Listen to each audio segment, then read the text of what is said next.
Buenos días a todos aquellos que están aquí, que vienen por primera vez, muchachos, bienvenidos. Esta es su casa, que Dios habla a sus corazones y sabemos que vinieron no porque fue alguien instrumento de Dios, pero realmente quien les hizo la invitación fue el Señor. Y esta palabra vino directamente a hablar a tu corazón y a hablarnos a todos nosotros que estamos aquí. Y en este mes estamos hablando bajo la serie... La grabación del domingo pasado, pongámosla un momentico para que recordemos cuál era la serie. No. ¿Cómo se llama la serie? ¿Buenas? ¿O buenas? Buenas noticias. Esa es la serie que este mes vamos a estar trabajando. Y cuando hablamos de la buena noticia, hablamos de la palabra. Espíritu Santo de Dios, yo te pido que abra los entendimientos. La buena nueva, la buena noticia que es Evangelio. Estuvimos hablando del Evangelio. Santo. La palabra evangelio, Señor, es un mensaje del cielo que no están prestando atención a la enseñanza. Hablamos del evangelio y el evangelio significa buena noticia, buena nueva. Y hablábamos que el evangelio está compuesto por esta imagen. Hablábamos que Jesús vino, o Dios se hizo hombre para cumplir esa profecía, para podernos salvar a nosotros. Dijo, Jesús vino, digan, vino. Murió. Resucitó. Ascendió y va a venir. Ese es el evangelio completo. Yo les explicaba el domingo que muchos nos hemos quedado solamente hasta la resurrección. Solamente acepto a Cristo como mi Señor y mi Salvador y me quedo ahí. Y abusamos de eso y por eso muchos de nosotros seguimos con la vida tal cual como estamos. Solamente hice una oración, pero mi corazón sigue siendo el mismo egoísta, el mismo grosero, el mismo que sigue haciendo cosas que no tiene que hacer, el mismo que sigue haciendo los pecados. Sigo siendo el mismo aunque yo haya dicho que acepté a Cristo. Y nos quedamos hasta ahí y no hemos entendido el plan completo por el cual el Señor diseñó todo para que tú y yo fuéramos salvos. Ahora, una vez nosotros aceptamos a Cristo, tenemos que entender que también debemos conectarnos con el plan que Él tiene. Y ese plan, además de aceptarlo, es unirnos a darlo a conocer a Él, a darlo a conocer que Él viene pronto. Y ahorita lo cantábamos, Él viene otra. Me encanta esa canción, porque me recuerda que Él viene. Y cuando me recuerda que Él viene, yo tengo que ser consciente que mi vida tiene que ser íntegra, tiene que ser honesta, tiene que ser transparente y que tengo que mostrarlo a Él para que otros tengan la oportunidad, si Él viene en unos cuantos segundos, de haberlo conocido e irse con Él. Entonces me hace una responsabilidad mayor. Y el dolor de que me duele cuando otras personas que no puedan tener la oportunidad de conocer a Jesús y que no vayan a ir con Él. Entonces, entendiendo, el domingo pasado hablábamos de la ascensión. Este momento fue crucial para los discípulos porque en este momento los discípulos seguían igual que todo el mundo. Los discípulos sabían que Jesús había resucitado, pero habían visto resucitar a Lázaro. Y, maestro, yo también vi, resucitaste a Lázaro, pero resucitaste también al hijo de aquella persona. Yo lo vi. Y los discípulos le decían al maestro, pero también te vi sanando. ¿Pero qué? ¿Qué pasa, maestro? La profecía dice que hay un hombre en el cielo que ha de venir. En ese momento no había ningún hombre. Dice Hechos 1 que Jesús resucitó y hablando 40 días con ellos, me imagino que armando el rompecabezas de toda la historia de lo que él había enseñado de su venida, de la preparación para todo el proceso que venía. Hablando esos 40 días, él estaba explicando todo y armando el rompecabezas. Yo me imagino, y miren lo que le dijeron los discípulos en Hechos capítulo 1, no está ahí, y le hacen la siguiente pregunta: Señor, ¿es ahora cuando vas a restablecer el reino a Israel? ¿Por qué? Porque la profecía decía que si tú eras el Mesías o no, y dependía de qué, de que había un hombre en el cielo que iba a bajar a la tierra. En ese momento no había ningún hombre. ¿Y Elías? No, Elías no estaba allá porque Jesús, lo recordemos el domingo pasado, nos dice Jesús, no hay ningún hombre en el cielo. En ese momento Jesús dijo eso. Luego, entonces, viene Jesús y les dice, no es necesario que ustedes sepan la hora. Simplemente cumplan lo que les acabo de decir. Y versículos anteriores dice que ustedes van a recibir al Espíritu Santo de Dios. Espérenlo, el Espíritu Santo. Y vienen unos ángeles, llevan a Jesús y empieza el proceso de la ascensión. Y los discípulos quedan viendo, maestro, es verdad, la profecía se está cumpliendo, hay un hombre en el cielo, hay alguien subiendo. Era el mismo Dios haciéndose hombre para que se cumpliera esa profecía, que hay un hombre, el Hijo del Hombre vendrá en una nube. Entonces hoy, aprendimos el domingo pasado, tenemos al Hijo del Hombre en el cielo que está ¿qué? intercediendo por nosotros. Entonces usted, cuando está orando, hay alguien que dice la Biblia que está intercediendo por ustedes, que usted va a ser zarandeado, va a ser movido, y dice la Biblia que Jesús está orando para que su fe no falle. O sea, cuando usted está en la escasez, usted no está en temas de salud, usted tiene dificultades familiares, tiene algo, usted está siendo zarandeado. Pero dice la Biblia que Jesús está orando por ti para que tu fe no falle. Porque hay muchas personas que dijeron, yo acepto a Cristo en mi corazón, empiezo a caminar con Jesús, pero cuando vienen las pruebas, vienen los momentos difíciles, lo primero que se nos va es la fe. ¿Y dónde estabas tú, Jesús? ¿Dónde estabas tú, Dios? ¿Por qué me permitiste esto? Jesús está intercediendo allá para que tú entiendas que Él está al control, que Él no te está diciendo que no vas a pasar por pruebas, Él no está diciendo que no vas a tener dificultades, Él está diciendo que yo estaré orando por ti y yo estaré contigo. Eso sí lo prometió. Pero lo interesante es que después Jesús dice que todo eso por lo que vas a pasar va a ser para que ayudes a los demás. ¿Ok? Eso fue un poco lo que estuvimos conversando el domingo pasado, entendiendo la ascensión de Jesús. Y hoy, entendiendo de que en ese momento de la ascensión, luego que Jesús sube, dice la Biblia que viene el Espíritu Santo de Dios, desciende sobre los discípulos, los apóstoles, y empiezan a llenarse de fuego del Espíritu Santo y empiezan a hablar lenguas extranjeras, empiezan a profetizar, empiezan a tener poder en el nombre de Jesús, y ellos extienden el reino de los cielos y empiezan a llevar el Evangelio. ¿Y qué es el Evangelio? Jesús vino, diga conmigo, Jesús vino, Jesús murió, Jesús resucitó, Jesús ascendió y Jesús viene. Hágalo conmigo. Jesús viene, o Jesús vino, haga así, Jesús vino, Jesús murió, Jesús resucitó, un circulito, Jesús ascendió y Jesús viene. Ese evangelio era lo que los apóstoles predicaban. Ellos no predicaban otra cosa diferente. Ellos daban a conocer a Jesús de esta manera porque ellos fueron testigos oculares de que Él ascendió. Por lo tanto, la profecía se decía que Él era el Mesías. Y decíamos la semana pasada que hasta su primo Juan le hizo la pregunta, mandó a preguntarle a Jesús si realmente era el Mesías. ¿Por qué? Porque él no entendía si que el Hijo del Hombre estaba allá y aquí no había ningún Hijo del Hombre. Entendiendo ese poder del Espíritu Santo, vino sobre los apóstoles. Yo quiero hablarle de uno de ellos, de cómo fue usado, pero quiero que podamos entender cómo usted y yo, cuando entendemos el ministerio, la obra de Dios, la obra de Cristo, que es el Evangelio, y lo extendemos a las demás personas, cómo funciona eso. ¿Cómo es ese evangelio? El título de esta mañana se llama Un evangelio genuino. Evangelio genuino. Entonces acompáñame a 1 Tesalonicenses capítulo 2, versículo del 1 al 8. Hecha esa introducción, vamos a hablar de Pablo. Pablo va a la ciudad de los tesalonicenses. Ya viene predicando, va usado por el Espíritu Santo y dice lo siguiente: porque ustedes mismos saben, hermanos, que nuestra visita a ustedes no fue en vano, sino que después de haber sufrido y sido maltratados en Filipos, como saben, tuvimos el valor, confiados en nuestro Dios, de hablarles el Evangelio. ¿De hablarles qué? O sea, Jesús vino, Jesús murió, Jesús resucitó, ascendió y ha de venir. Ese era el Evangelio que Pablo estaba predicando ahí, en medio de mucha oposición. ¿De mucha qué? Bueno, cuando prediquemos el Evangelio vamos a tener oposición. Pues nuestra exhortación no procede de error ni de impureza, ni es con engaño, sino que así como hemos sido aprobados, ¿hemos sido qué? Aprobados por Dios, para que se nos confiara el Evangelio. ¡Wow! ¿Qué se nos dio? ¿Qué se nos confió? Se nos confió el Evangelio, el mensaje. Confió el Evangelio. Así hablamos, no como agrandado a los hombres, sino a Dios que examina nuestros corazones.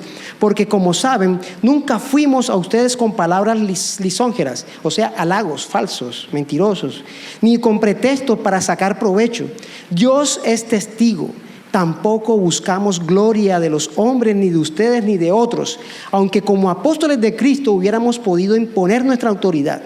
Más bien, demostramos ser benignos entre ustedes, como una madre que cría con ternura a sus propios hijos. Yo quisiera tener esa capacidad, con ternura. Yo estoy trabajando para que el Señor me use con ternura. teniendo así gran afecto por ustedes, nos hemos complacido en impartirles no solo el Evangelio de Dios, ojo con esto, no solamente el mensaje de Cristo, sino también nuestras propias vidas, pues llegaron a ser muy amados por nosotros. O sea, no solamente tú y yo tenemos la responsabilidad confiada por Dios de llevar el Evangelio, sino que tu vida tiene que ser ese modelo y ese ejemplo de ese Evangelio. O sea, necesitamos ser coherentes. Entonces en mi casa, así como predico aquí, tengo que predicar en mi casa.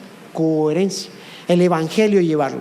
Y hay 3 cosas que quiero compartirles en esta mañana, de cómo se ve un Evangelio genuino, cómo lo podemos ver. Y tengo 3 cosas para compartirles en esta mañana que yo puedo identificar en el libro de Tesalonicenses 1 y 2. Vamos a estar ahí entre el 1 y el 2 revisando cómo es un Evangelio genuino. Y lo primero que te quiero compartir, que un Evangelio genuino produce frutos. Un Evangelio genuino produce frutos. Porque Jesús dice que por los frutos, ¿qué? Te conoceréis. Y Pablo en este mensaje nos habla de 3 cosas que necesitamos entender de cómo vemos esos frutos. Cuando usted lleva el mensaje, cómo se ven esos frutos, cómo se ven reflejados tanto en el que lleva el mensaje como en los que lo están recibiendo. Y 3 cosas que Pablo muestra ahí. Y lo primero que quiero mostrarle está en 1 Tesalonicenses, capítulo 1, versículo 3, que es lo siguiente, y dice: teniendo presente sin cesar delante de nuestro Dios y Padre su obra de fe. Pablo está describiendo en Tesalónica cómo ese pueblo, esa población, al recibir el mensaje de Cristo, al recibir el Evangelio, ellos empezaron a orar con fe. A orar con fe. Dice que ellos hacían obras de fe. En mi versión es Nueva Versión Latinoamericana. Pablo resalta la fe de Tesalónica. Una vez él ha predicado, una vez él ha llevado el mensaje. ¿Qué es lo que estaba pasando aquí? Pablo había ido a visitarlos, pero Pablo había durado solamente 3 semanas, había durado aproximadamente 21 días y él se había ido inquieto si esta población realmente había entendido el mensaje de Cristo. ¿Por qué tuvo que irse? Porque lo estaban persiguiendo y tuvieron que sacarlo de ese lugar rápido y pronto porque estaba siendo perseguido por llevar el Evangelio. Entonces Pablo viene preocupado y llega donde se encuentra con Timoteo y le dice: necesito que vayas a esa ciudad de Tesalónica, y necesito que averigües qué está pasando con ese pueblo, qué está pasando con esa población, qué está pasando con esa ciudad. Va Timoteo llega a la ciudad y se da cuenta que esa ciudad está avivada, esa ciudad está contenta, esa ciudad está extendiendo el mensaje de Cristo, porque Pablo estaba preocupado que en esas 3 semanas quizás no hizo nada con sus fuerzas humanas, pero el mensaje a través del Espíritu Santo había llegado a esa ciudad. Suficiente eran 21 días para haber predicado el Evangelio y esas personas mostrar un comportamiento diferente al recibir la palabra de Dios. Y Pablo les contesta, cuando llega a Timoteo, les contesta diciendo esto, lo que acabamos de leer: nuestro Dios y Padre por su obra de fe. Timoteo se había dado cuenta que estas personas, esa iglesia, hacía acciones de fe. Y hablar de acciones de fe, muchos de nosotros podemos identificarlas. Ayudar a otra persona, ayudar al necesitado, ¿verdad? Por ejemplo, ¿cuántas personas les gusta comer gourmet? Álcenme la mano, gourmet. Porcionaditos, saladitas, carnecita. Yo sí estoy comiendo así, yo alzo la mano. A otros les gusta el arrocito, la carnecita, la proteína, el banano, las lentejas y la sopa. Arrepiéntete. Porque después poder en el estómago. A otros les gusta el choricito, a otros les gusta el ajiaquito, a otros les gusta el del tóxico. ¿Cómo que se llama? El Palacio del Colesterol. ¿Cómo se llama? Algo así, el colesterol, el Palacio del Colesterol. Cada quien se alimenta como quiere, como lo desea. Y así son las obras de fe. Las obras de fe no importa tus recursos, no importa tu estrato económico, no interesa. Lo que interesa es la acción que tú tienes, la manifestación de Dios dentro de ti hacia las otras personas. Y no importa esos recursos. Tú puedes darle a alguien el carro a alguien, es una manera, esa es tu obra de fe. Pero tu obra de fe puede ser invitar a María José a tomar un cafecito y decirle: Dios te ama, y compartirle la palabra. No necesitas tantos recursos. Otros usan otras maneras, los bendicen, hacen obras de fe de otra manera. Dan un carro, una bicicleta, una moto, como quieran. Y lo interesante de aquí es que nosotros no hacemos las obras para ser salvos. Nosotros no hacemos las cosas para la gente, para ser salvos nosotros. No. Nosotros hacemos las obras porque ya somos salvos. Entonces yo no hago en Navidad, doy el regalito todos los años porque necesito ganarme una indulgencia, necesito que Dios me salve. No. Yo ayudo al pobre, al necesitado, al que sea, porque ya Dios me salvó y mi trabajo y mi función es ayudar al otro, darle de comer al otro, a la viuda, al necesitado. ¿Por qué? Porque ya Cristo me salvó. Yo no necesito hacer eso para que Él me entienda y me comprenda. Yo no me porto mal para que Dios me apruebe. Yo no necesito portarme bien, para que Dios me apruebe. Yo no necesito portarme bien para que Él me apruebe.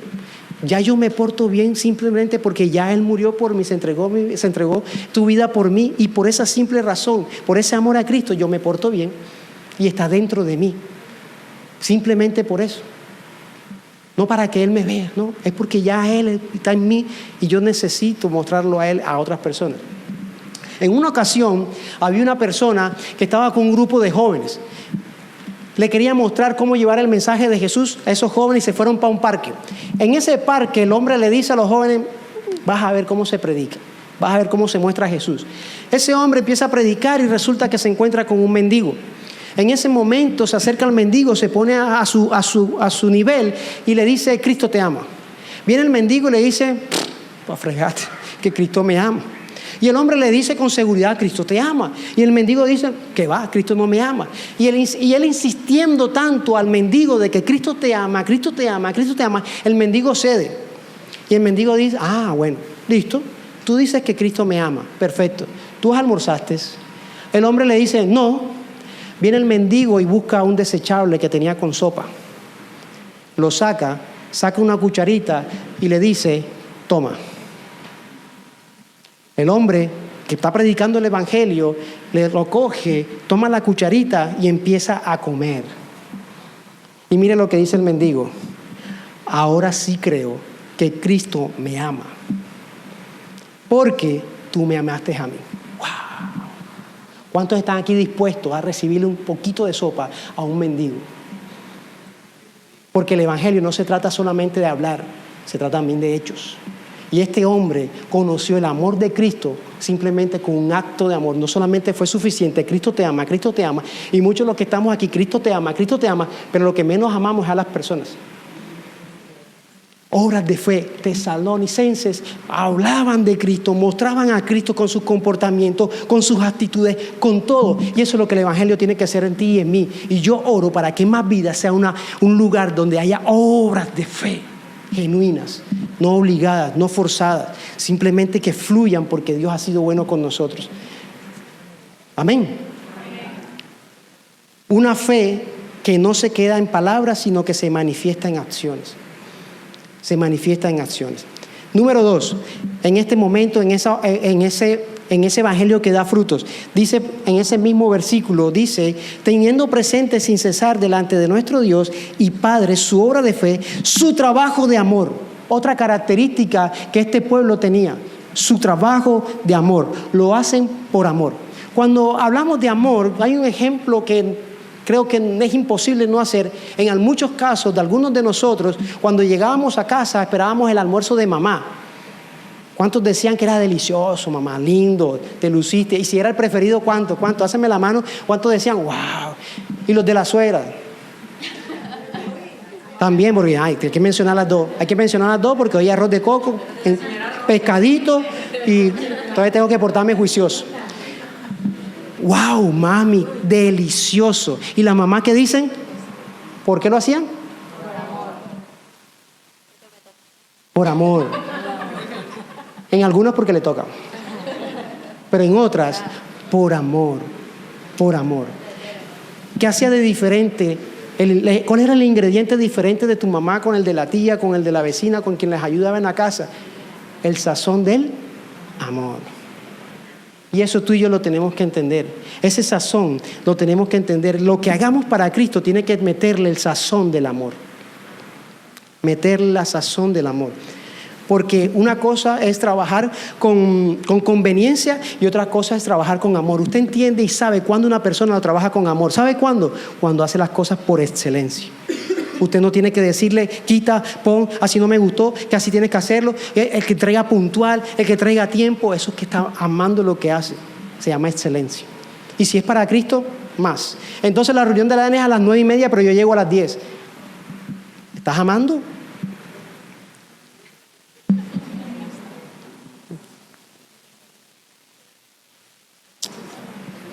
Pero no solamente lo hace por amor, lo hace constantemente.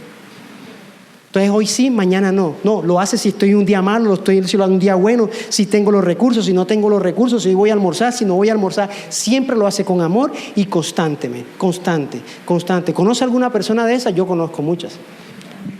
Hacen las cosas con una excelencia y con un amor y con una dedicación, y no una sola vez. Siempre puede estar cayéndose el mundo. Y usted y yo tenemos que aprender de eso.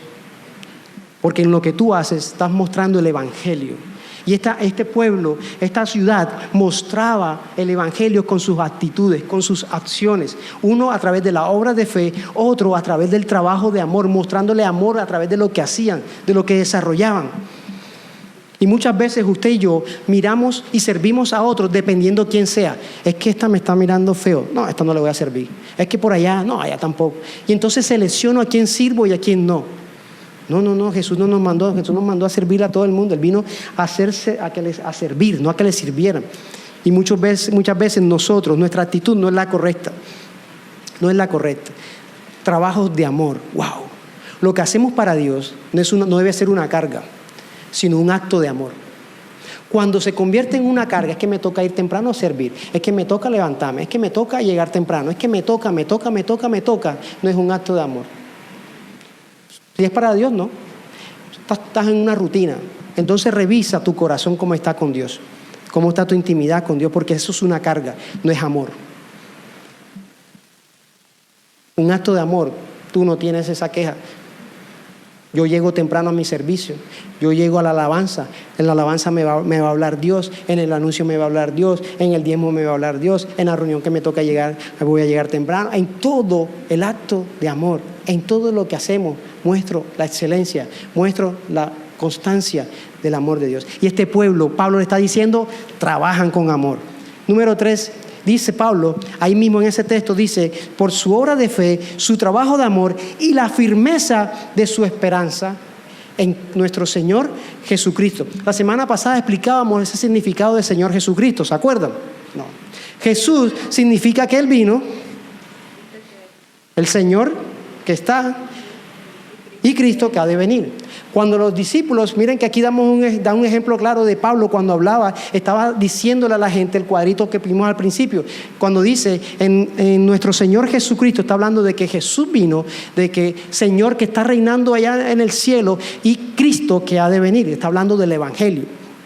Entonces, en esta firmeza de la esperanza en Cristo, necesitamos entender, iglesia, que usted y yo tenemos que estar firmes, bien parados. Porque Jesús dijo que cuando venga el Hijo del Hombre, hallará fe. Y usted y yo necesitamos firmeza y tener fe. Porque fe, la palabra fe viene de la palabra pistis. Y la palabra pistis se clasifica o tiene dos significados. Uno, creer, y uno, fidelidad. Entonces, no es suficiente con creer. La palabra pistis dice creer, pero también tienes que ser fiel. La pregunta es, ¿tú estás siendo fiel a la palabra de Dios? Yo la creo, pero ¿estás siendo fiel? ¿La estás viviendo? ¿La estás practicando? Porque la palabra fe es un conjunto. No solamente es, ábrete puerta ahora en el nombre de Jesús, esa es mi fe. Dios puede hacer como quiere. Yo eso no soy quien para decir si está bien o está mal. Dios puede hacer como quiera. Pero la fe va más allá de simplemente decir y creer con un poder que Dios va a hacer. La fe no es solamente para obtener algo. La fe se necesita para ser fiel a algo o a alguien. La fe se necesita, o la fidelidad, la fe se necesita para serle fiel a alguien o a algo. En este caso, serle fiel ¿a quién? A Dios. No es suficiente con algo, para obtener algo. Dame salud, dame vida, dame, ¿no? necesitas esa fe para ser fiel todos los días de tu vida. Que cuando te pongan un negocio que sabes que es ilegal, tengas la capacidad de ser fiel a Cristo y decir, no me meto con eso. Que cuando se te presente la oportunidad de ver pornografía en el televisor, tú tengas la fe y la fidelidad de decir, yo no voy a caer porque yo soy de Cristo, le pertenezco a Cristo. Que cuando llegue una mujer que no es tu esposa o tu esposo, sepas que no puedes escuchar esas conversaciones y puedas tener la fe, fidelidad de decir que yo le pertenezco a Cristo y que yo tengo un esposo, una esposa. Esa es la capacidad de tener fe. No solamente es sáname, dame, regálame. Es la capacidad también de ser fiel en los momentos que necesitamos ser. Creer, fe. Y el que tiene fe no es solamente el que dice, yo creo que me vas a sanar. No es solamente eso. Fe también es cuando tú le dices al Señor en medio de la dificultad, dame tu mano. Fe es que cuando, aunque no veo mi sanidad física, cuando no ves tu sanidad física, alabas a Dios. Estás pegada a Dios. Eso se llama fe, fidelidad. Porque le has entregado todo a Él, a pesar de no ver tu sanidad física. Pero ¿sabes por qué? Porque muchos de los que están aquí necesitan ver a Dios a través de ti. Y por eso esa situación quizás ha sido un instrumento para Dios, para mostrarle a otros lo que Él está haciendo contigo. Porque tú no estabas diseñada, el enemigo, tu ministerio lo quiere destruir, quitándote del camino. Pero ¿sabes qué ha pasado? Aquí estás. Porque la historia dice que a esa enfermedad, esas 10 cirugías, tú no estuvieras aquí sentada. Tú estuvieras quién sabe dónde. Pero la fidelidad, el creer, la fe en Cristo, el pistis, es la que te sostiene aquí. Alabar y adorar a pesar de que quizás tenías dolor de cabeza, que quizás no pudieras con tu cuerpo, que quizás a veces con tener los 2 niños. Eso se llama fe, fidelidad. Eso es lo que tú y yo tenemos que entender. Número 1, un evangelio genuino. La esperanza en Cristo que nos hace fieles, no solo para recibir, sino para resistir. Todos los días tenemos que resistir, necesitamos fe. ¿O cuántos juegan con sus emociones y usted hoy amanece que no puede ni consigo mismo? Las luchas en su pensamiento, necesitamos fe. Una fe genuina, un evangelio genuino tiene frutos. Número 2, el evangelio, necesitamos entender, un evangelio genuino acepta el precio. Esa parte no le gusta a muchos. Un evangelio tiene un precio. Seguir a Cristo tiene un precio. Y ese es el precio que muchos no hemos querido pagar. Y por eso hemos estado ahí quietos y no hemos podido ver el avance de Dios en nuestra vida. Y vamos a Primera de Tesalonicenses, capítulo 2, versículo 2 en adelante.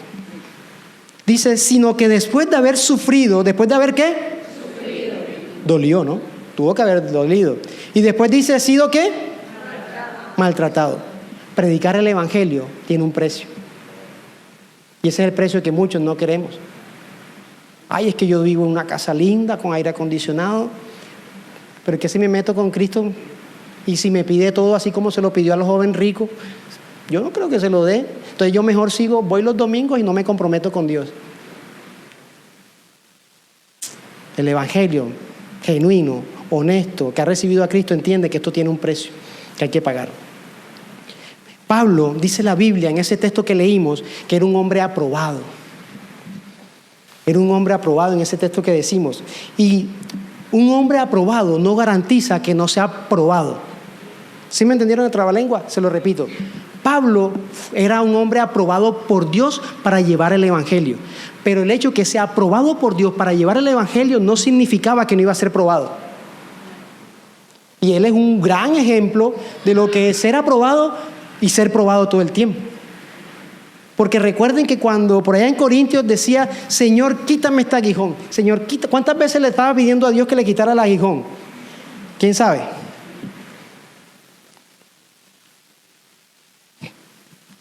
Tres veces, vamos.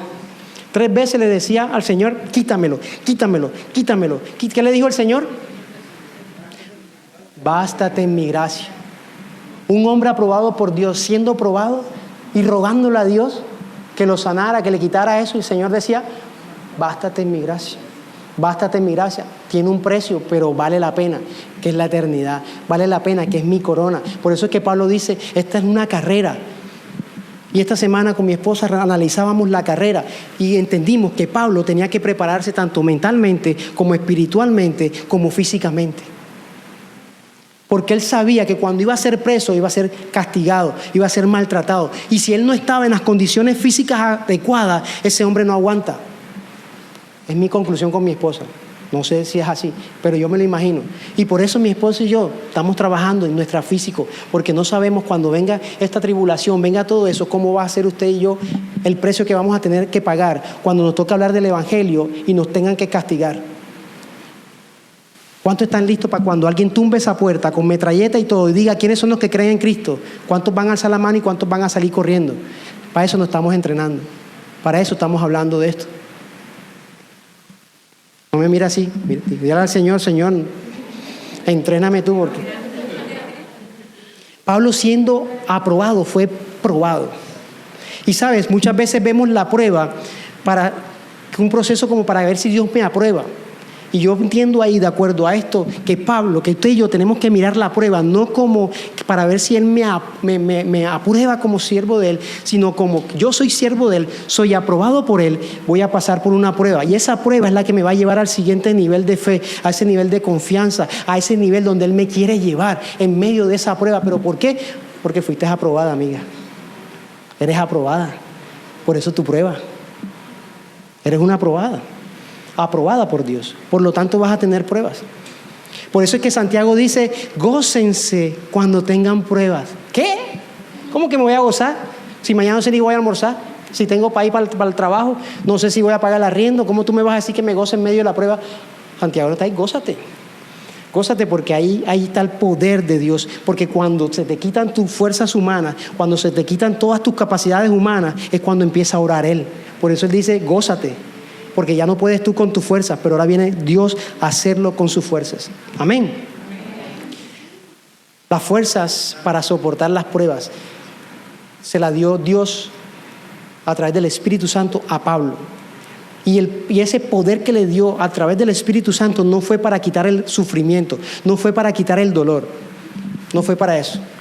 Es para ver el poder de Dios en su vida y ver la victoria en Cristo Jesús. Bástate en mi gracia, le decía el Señor. Un evangelio genuino nos lleva a tener pruebas, a pagar un precio. Yo les dijera mi precio, mi esposa le diría al de ella, y el de cada uno de los que está aquí, señor Arturo, todos los años, un precio.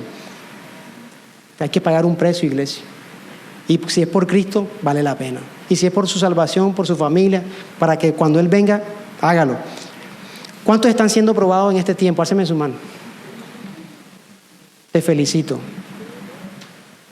Estás en el proceso de transformación y crecimiento en tu espíritu. Pero sabes, si persistes, permaneces, eres fiel, pistis, crees, tendrás la victoria en el nombre de Jesús. Pero solamente tienes que enfocarte en la mirada en el que está ya sentado en el trono. Ese es el único. Somos aprobados para ser probados. Te lo repito, somos aprobados para ser probados. Tercero, y con esto termino. Número 1, el evangelio genuino da frutos. Número 2, el evangelio genuino acepta un precio. Hay que pagar un precio. Yo me acuerdo una historia de un pastor, antes de pasar al siguiente punto, que estaba predicando ahí y el Señor le dice, su tablet recién comprada, una tablet, ¿no? ¿Cuánto le costó? Y el Señor le dice, entrégale la tablet a tal persona. ¿Qué? ¿Mi tablet? ¿Cómo así? La acabé de comprar. Se la entrega a la persona. Ey, ¿será que es a ti, Grey? Yo necesito cambiar esta. Y ese hombre viene, yo tengo que obedecer a Dios. Se la entrega a la persona y la persona le dice, estaba necesitando la tablet para llevar un mensaje de Cristo que me regaló y no tenía cómo llevarlo. Hay que pagar un precio y a veces del bolsillo. Otras veces son de las amistades que te rodean, que las tienes que dejar. Si no te llevan a Cristo, si no te llevan a los pies de Él, sino que te llevan al mundo totalmente contrario, eso tiene un precio. Aún te tengo que decir algo que te va a doler más. A veces te va a tocar alejarte de familiares que no tienes que estar, que te saben que te llevan a otro camino que no es. Tiene un precio. Tiene un precio. Seguir a Cristo tiene un precio. Número 3, un evangelio genuino busca agradar solo a Dios. ¿Busca agradar solo a quién? A Dios. A Dios. Primera de Tesalonicenses, capítulo 2, versículo 6. En cuanto a elogios humanos, nunca los hemos buscado ni de ustedes ni de nadie. Capo.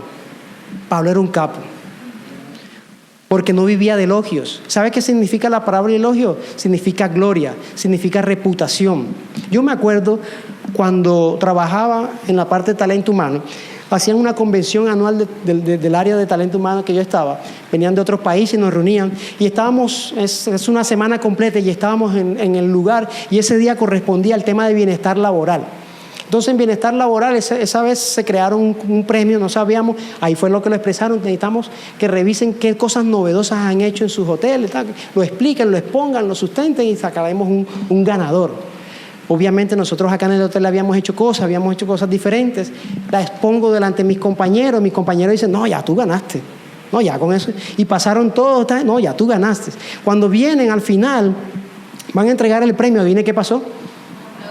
No gané. ¿Saben cómo estuve yo? Feliz, alegre. Mentira, aburrido, amargado.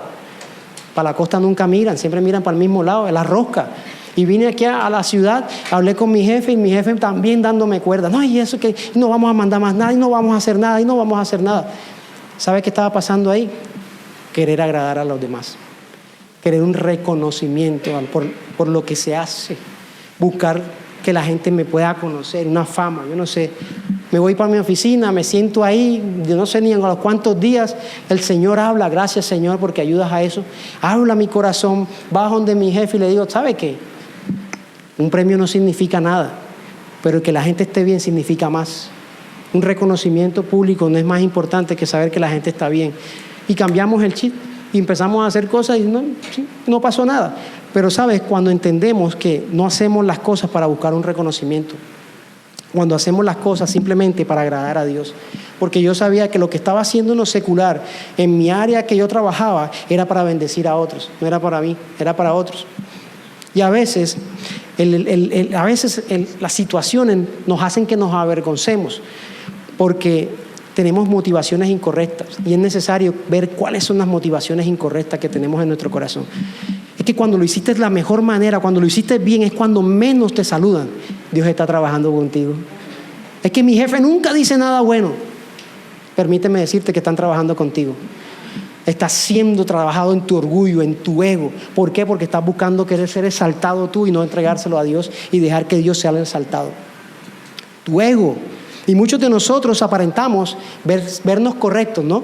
Dios te bendiga, aleluya, Yeshua HaMashiach.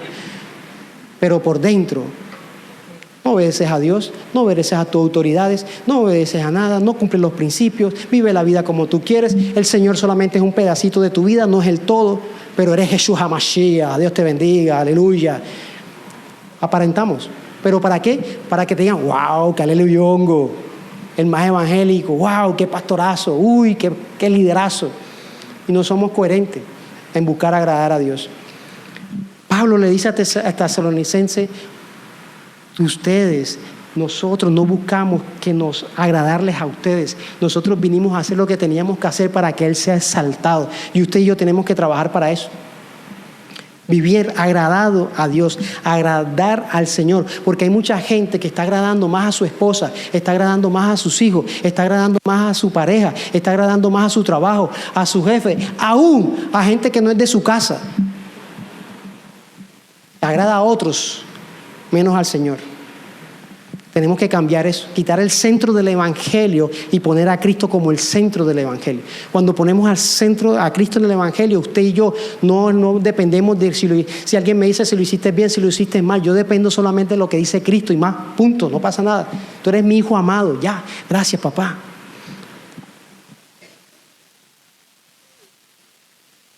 La palabra agradar significa aresco o airo, significa levantar algo o ponerlo arriba.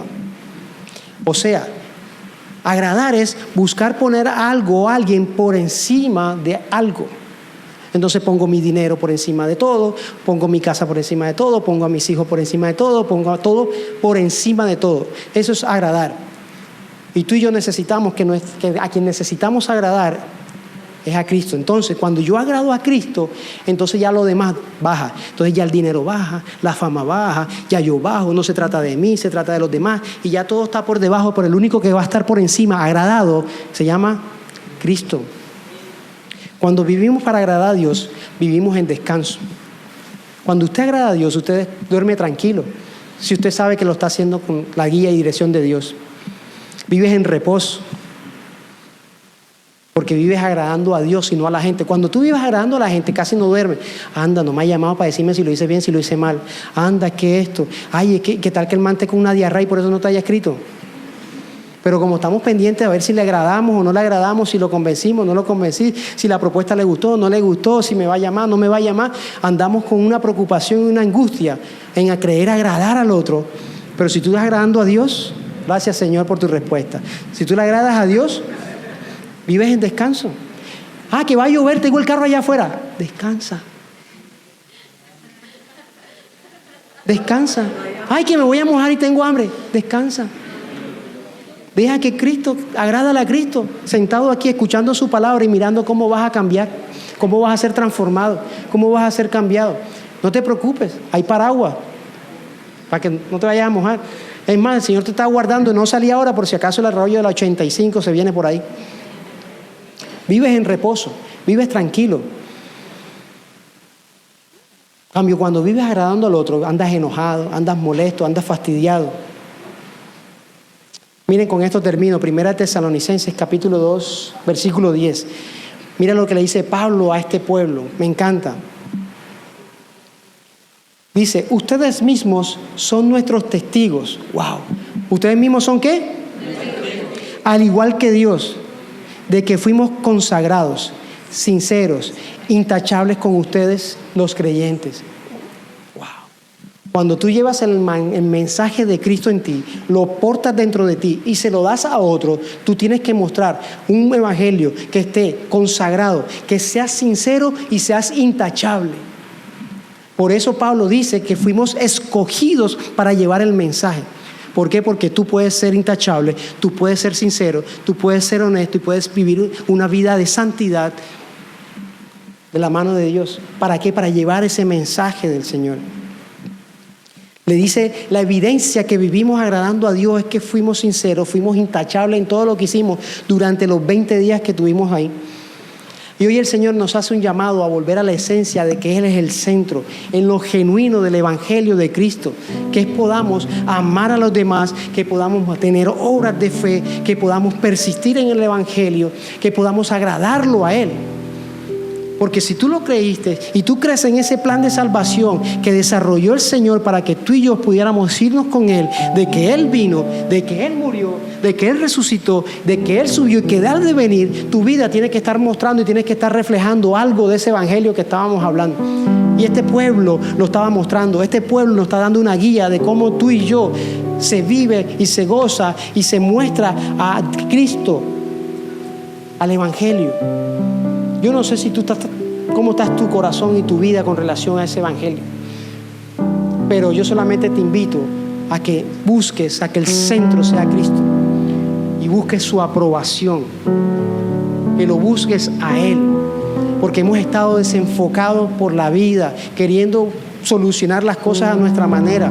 Y el Señor hoy nos ha venido en esta mañana a recordar que el evangelio es totalmente diferente a lo que tú y yo queremos.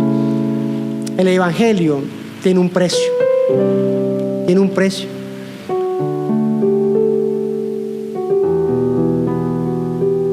Y hoy el Señor ha venido esta mañana a preguntarte si estás listo para pagar el precio. Si estás listo ese precio para amar a otros y tomarte ese vaso de sopa para mostrarle a Cristo a otro.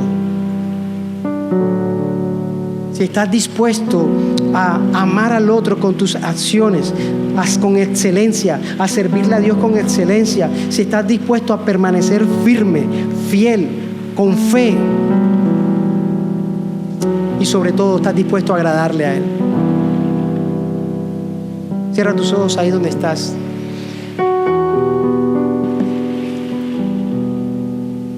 Padre, gracias. Gracias, Señor, por este ejemplo que nos das de esta iglesia, Señor. Yo en esta mañana oro para que Más Vida sea una iglesia como esta, Señor. Yo oro, Señor, para que esa obra de fe, ese trabajo en amor, esa firmeza esté en cada uno de nosotros, Señor. Que podamos vivir de esa manera. Que ese trabajo tuyo y de aquellos que nos han extendido el reino, nos han mostrado a Cristo, no sea en vano, no sea vacío, sino que todo lo contrario, Señor, sea transformando nuestro corazón, sea guiando nuestras vidas y sea direccionando todo, Señor. A esta hora, Señor, te pedimos perdón si nos hemos desviado del Evangelio, nos hemos desviado del proceso que llevas conmigo y he querido hacer las cosas a mi manera, a mis fuerzas. Hoy te pedimos perdón porque he metido en el Evangelio otras cosas que no tengo que meter. He metido mis necesidades, he metido mis otras personas, he metido distracciones y no me he enfocado en el verdadero Evangelio.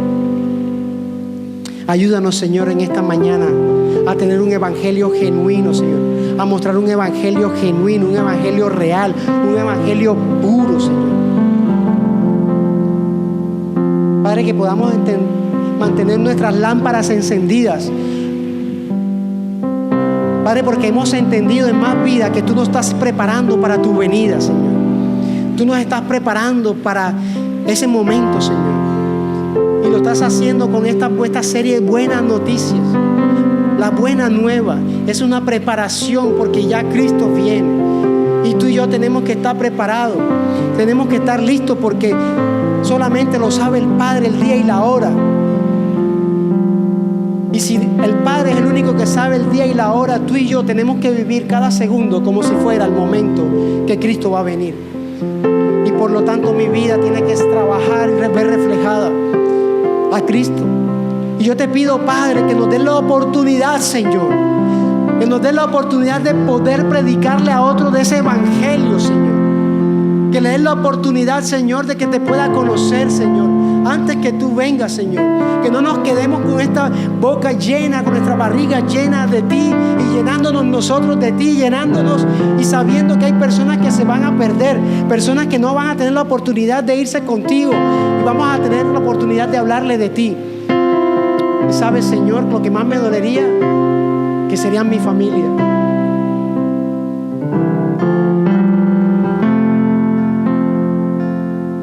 Ayúdanos, Señor, a predicar tu palabra a nuestras familias, que no se pierdan, Señor, que te puedan conocer, que tengan esa maravillosa oportunidad de conocerte, pero no solamente es conocerte, sino de ser transformados por el poder de tu Espíritu.